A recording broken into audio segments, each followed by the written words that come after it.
ಪ್ರತಿ ವರ್ಷ ಕನ್ನಡದ ನಾಡ ಹಬ್ಬ ಕನ್ನಡ ರಾಜ್ಯೋತ್ಸವ ಸಮಾರಂಭವನ್ನು ಈ ಭಾಗದಲ್ಲಿ ಮಾಡ್ತಾ ಬರ್ತಾ ಇದ್ದಾರೆ.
ಸುಮಾರು 75 ವರ್ಷಗಳ ಅನುಭವವುಳ್ಳ ಭಾರತದ ಏಕೈಕ ಕಂಪನಿಯಾಗಿರುತ್ತದೆ.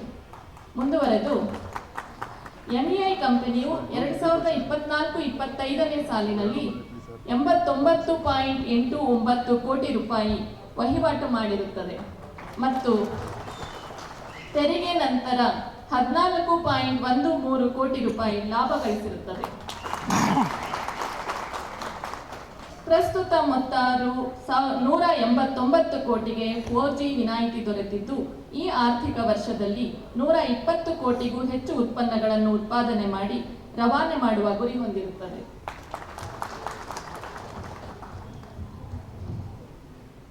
ಭಾರತಕ್ಕೆ ಸ್ವಾತಂತ್ರ್ಯ ಸಿಕ್ಕ ಬಳಿಕ ಭಾಷೆಗಳ ಆಧಾರದ ಮೇಲೆ ಭಾರತದ ವಿವಿಧ ಪ್ರಾಂತ್ಯಗಳು ರಾಜ್ಯಗಳಾಗಿ ರೂಪುಗೊಂಡವು.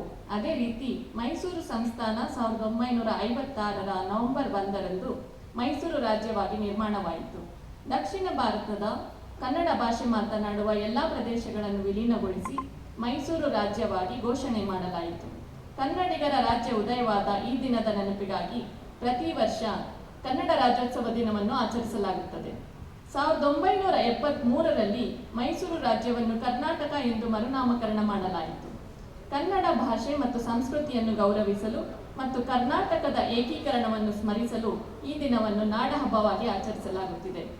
ಎಂಇಐ ಕಂಪನಿಯಲ್ಲಿಯೂ ಸಹ ಕನ್ನಡ ಭಾಷೆಯನ್ನು ಆಡಳಿತ ವ್ಯವಸ್ಥೆಯಲ್ಲಿ ಅಳವಡಿಸಿಕೊಳ್ಳಲಾಗಿದೆ ಹಾಗೂ ಎಲ್ಲ ಕಚೇರಿ ಆದೇಶ ಸುತ್ತೋಲೆಗಳನ್ನು ಕನ್ನಡದಲ್ಲೇ ಹೊರಡಿಸಲಾಗಿರುತ್ತದೆ ಮತ್ತು ಆಂತರಿಕ ಪತ್ರ ವ್ಯವಹಾರಗಳನ್ನು ಕೂಡ ಕನ್ನಡದಲ್ಲೇ ನಡೆಸಲಾಗುತ್ತದೆ.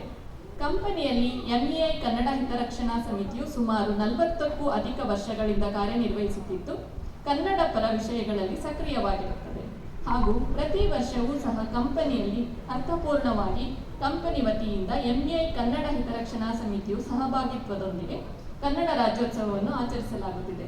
ಅದೇ ರೀತಿ ಇಂದು ಕೂಡ ನಾವೆಲ್ಲರೂ ಕನ್ನಡ ರಾಜ್ಯೋತ್ಸವವನ್ನು ಸಂಭ್ರಮದಿಂದ ಸಡಗರದಿಂದ ಆಚರಿಸ್ತಾ ಇದ್ದೇವೆ. ತಮಗೆಲ್ಲರಿಗೂ ಮತ್ತೆ ಹೃತ್ಪೂರ್ವಕವಾದ ಶುಭಾಶಯಗಳು. ಎಲ್ಲ ಬಂಧುಗಳಿಗೆ 70ನೇ ಕನ್ನಡ ರಾಜ್ಯೋತ್ಸವದ ಶುಭಾಶಯಗಳನ್ನು ಹೇಳ್ತಾ, ಈ ಒಂದು ಕಾರ್ಯಕ್ರಮಕ್ಕೆ ನನ್ನನ್ನು ದೂರವಾಣಿ ಮುಖಾಂತರ ಸಂಪರ್ಕ ಮಾಡಿದ್ರು ಮನೋವರು. ಮಾಡಿದಾಗ ನಾನು ಯಾವತ್ತೂ ಕೂಡ ಅವರ ಕಾರ್ಯಕ್ರಮಕ್ಕೆ ತಪ್ಪಿಸ್ಕೊಂಡವಲ್ಲ.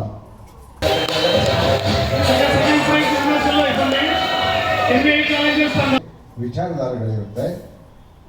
ಆಗ ಸಂಸ್ಥೆ ಪರವಾಗಿ ದೊರೆಯುತ್ತಂಥ ಒಂದು ವ್ಯಕ್ತಿತ್ವವನ್ನು ಬೆಳೆಸ್ಕೊಂಡಿದ್ದಾರೆ.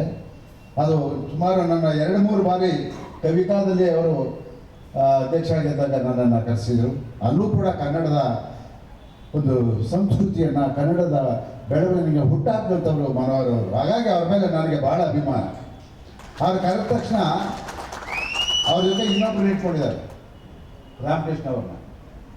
ಆಗಾಗ ರಾಮಕೃಷ್ಣ ಅವರ ಪರಿಸರ ರಾಮಕೃಷ್ಣ ಅವರು, ಸರ್ ಹೊರಟ್ರ ಕಾರ್ಯಕ್ರಮ ಇಷ್ಟಿದೆ, ಇನ್ವಿಟೇಷನ್ ತಂದ್ಕೊಟ್ಟಿದ್ದೀನಿ, ಬಂತ ತಲುಪ್ತಾ, ಇದೆಲ್ಲ ನಮ್ಮ ಸಂಸ್ಕೃತಿ. ಯಾಕೆಂತ ಹೇಳಿದ್ರೆ ಒಬ್ಬ ಅತಿಥಿಗಳನ್ನು ಕರೆದಾಗ ಅವ್ರಿಗೆ ಯಾವ ಗೌರವವನ್ನು ಕೊಟ್ಟು ಮಾಡ್ತೀರೋ ಅದು ನಮಗೊಂದು ರೀತಿ ಖುಷಿ ಆಗುತ್ತೆ. ಬಹುಶಃ ನಾವೆಲ್ಲ ಇವತ್ತು ಸಂಭ್ರಮದ ಆಚರಣೆ ನಾಡಹಬ್ಬವನ್ನು ನಾವೆಲ್ಲರೂ ಖುಷಿಯಿಂದ ಆಚರಣೆ ಮಾಡ್ತಾ ಇದ್ದೀವಿ. ಆದರೆ ಕನ್ನಡ ಪರ ಹೋರಾಟಗಾರರಂತ ನನಗೆ ಮತ್ತು ತಲಕಾಡು ಚಿಕ್ಕನಗೌಡರಿಗೆ ನಿಜವಾಗಿ ನಾವು ಬಹಳ ಹೆಮ್ಮೆಯಿಂದ ಈ ರಾಜ್ಯೋತ್ಸವವನ್ನು ಆಚರಣೆ ಮಾಡ್ತಲ್ಲ. ಎಲ್ಲ ಒಂದು ಕಡೆ ನಮಗೆ ಒಂದು ರೀತಿಯ ದೊಡ್ಡ ನೋವಿದೆ. 1956ನೇ ಇಸ್ವಿನಲ್ಲಿ ಭಾಷಾವಾರ ಪ್ರಾಂತ್ಯಗಳಾದಮೇಲೆ ಅವತ್ತಿನ ಪರಿಸ್ಥಿತಿ ಏನಿತ್ತು, ಕನ್ನಡದ ಪರಿಸ್ಥಿತಿ 70 ವರ್ಷ ಆದರೂ ಇವತ್ತು ಕೂಡ ಅದೇ ಪರಿಸ್ಥಿತಿಯಲ್ಲಿ ನಾವಿದ್ದೀವಿ. ಬಹುಶಃ ಇಲ್ಲಿ ನಿಮ್ಗೊಂದು ಮಾತಾಡೋಕ್ಕೆ ಇಷ್ಟಪಡ್ತೀನಿ.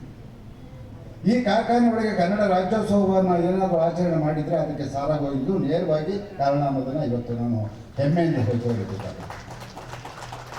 ಸುಪ್ರೀಂ ಕೋರ್ಟ್ ಆದೇಶ ಬೀಳುತ್ತೆ, ಕಾವೇರಿ ನದಿ ನೀರನ್ನ ತಮಿಳುನಾಡಿಗೆ ಬಿಡಲೇಬೇಕು ಅಂತ ಹೇಳ್ಬಿಟ್ಟು ನಮಗೆ ಆದೇಶವನ್ನು ಹೊರಡಿಸ್ತಾರೆ.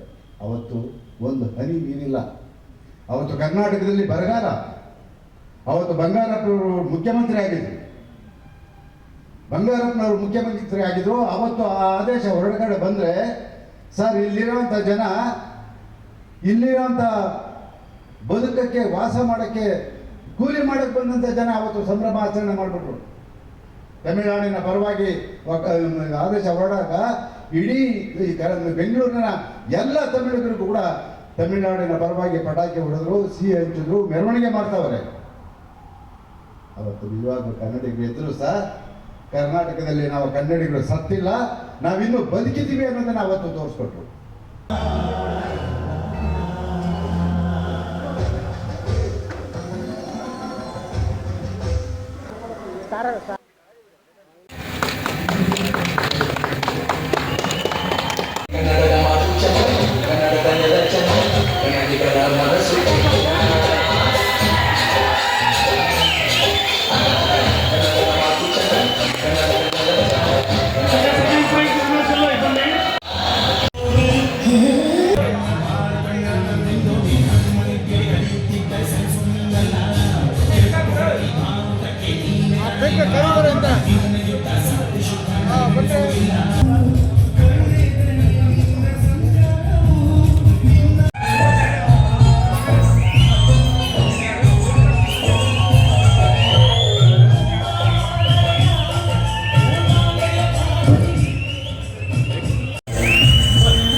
ಕನ್ನಡದ ಬಗ್ಗೆ ಹೆಚ್ಚಿನ ಕಾಳಜಿಯನ್ನು ವಹಿಸಬೇಕು, ಕನ್ನಡ ರಾಜ್ಯೋತ್ಸವವನ್ನು ಹೆಚ್ಚಿನ ರೀತಿ ಯಶಸ್ವಿ ಮಾಡಬೇಕಂತ ಈ ಸಂದರ್ಭದಲ್ಲಿ ಅವರು ತಮ್ಮೆಲ್ಲರಿಗೂ ವೈಯಕ್ತಿಕವಾಗಿ ಎಲ್ಲ ನಮ್ಮ ಅಧಿಕಾರಿಗಳಿಗೆ ಸಹಕಾರ ನೀಡಿದ್ದಾರೆ. ಅವ್ರಿಗೂ ಸಹ ತಮ್ಮೆಲ್ಲರ ಪರವಾಗಿ ಹೃದಯಪೂರ್ವಕವಾದಂತಹ ಧನ್ಯವಾದಗಳನ್ನು ಅರ್ಪಿಸ್ತಾ ಈ ಕಾರ್ಯಕ್ರಮದ ಯಶಸ್ವಿಗೆ ನಮ್ಮ ಅಧಿಕಾರಿಗಳ ತಂಡ, ಕನ್ನಡ ಸಂಘ, ಎಂಎನ ಎಲ್ಲ ನೌಕರ ಸಂಘದವರು ಸಹ ಬಹಳ ಶ್ರಮಪಟ್ಟು ಈ ಕಾರ್ಯಕ್ರಮವನ್ನು ಯಶಸ್ವಿ ಮಾಡಿದ್ದಾರೆ. ಅದಕ್ಕಿಂತ ಮುಖ್ಯವಾಗಿ ಈ ಕಾರ್ಯಕ್ರಮ ಯಶಸ್ವಿ ಆಗಬೇಕಂದ್ರೆ ಈ ವೇದಿಕೆ ಮುಂಭಾಗದಲ್ಲಿ ಗೊತ್ತಿರತಕ್ಕಂಥ ಪ್ರಾಮಾಣಿಕ ನೌಕರರು ಹಾಗೂ ಹೊರಗುತ್ತಿಗೆದಾರರು, ನೀವೆಲ್ಲ ಹೊರಗುತ್ತಿಗೆದಾರರೆಲ್ಲ ಎಂಎ ಸಂಸ್ಥೆನ ಕಾಯಂ ಮಾಡಿದ ಮುಂದಿನ ದಿನದಲ್ಲಿ ನಿಮ್ಮೆಲ್ಲರಿಗೂ ಸಹ ನಮ್ಮ ಕೈಯಲ್ಲಾಗುವಂಥ ಪ್ರಾಮಾಣಿಕ ಕೆಲಸವನ್ನು ಮಾಡಿ ನಿಮ್ಮೆಲ್ಲರಿಗೂ ಇಲ್ಲೇ ನೌಕರರಾಗಿ ಮಾಡಬೇಕನ್ನತಕ್ಕಂಥ ಪ್ರಯತ್ನ ನಾನು ಮಾಡಿದ್ದೀನಿ. ಅದಕ್ಕೆ ನೀವೆಲ್ಲ ಹೆಚ್ಚಿನ ರೀತಿ ನಮ್ಮ ಸಾರ್ವಜನಿಕರೆಲ್ಲ ಯಾವುದೇ ಸಂಸ್ಥೆಯಲ್ಲಿ ಕೆಲಸ ಮಾಡಬೇಕಂದ್ರೂ ಆ ಸಂಸ್ಥೆ ದಾಖಲೆ ಇರಬೇಕು. ಕಳೆದ 20 ವರ್ಷಗಳಲ್ಲೇ ಅತಿ ಹೆಚ್ಚು ಲಾಭ ಮಾಡಿರ್ತಕ್ಕಂಥ ಏಕೈಕ ಸಂಸ್ಥೆ ಕರ್ನಾಟಕದಲ್ಲಿ ಇದ್ರೆ ಇವತ್ತು ಪ್ರಸ್ತುತ ಅದು ನಮ್ಮ ಎಂಇಎ ಸಂಸ್ಥೆ ಅಂತ ಹೇಳ್ಬೋದು. ಕಳೆದ ಬಾರಿ 3 ಕೋಟಿ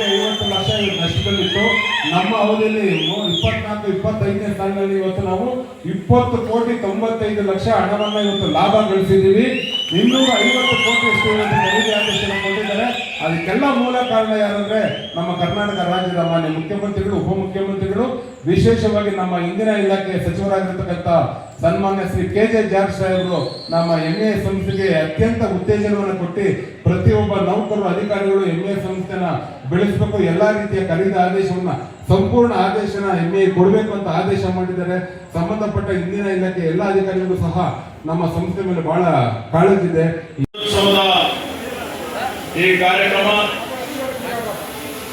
ಕಾರ್ಯಕ್ರಮದ ಆಯೋಜಕರು ಮೈಸೂರು ಎಲೆಕ್ಟ್ರಿಕಲ್ ಇಂಡಸ್ಟ್ರೀಸ್, ನಮ್ಮ ನಿಗಮದ ಅಧ್ಯಕ್ಷರಾದಂತ ಮಾನ್ಯ ಅವರೇ,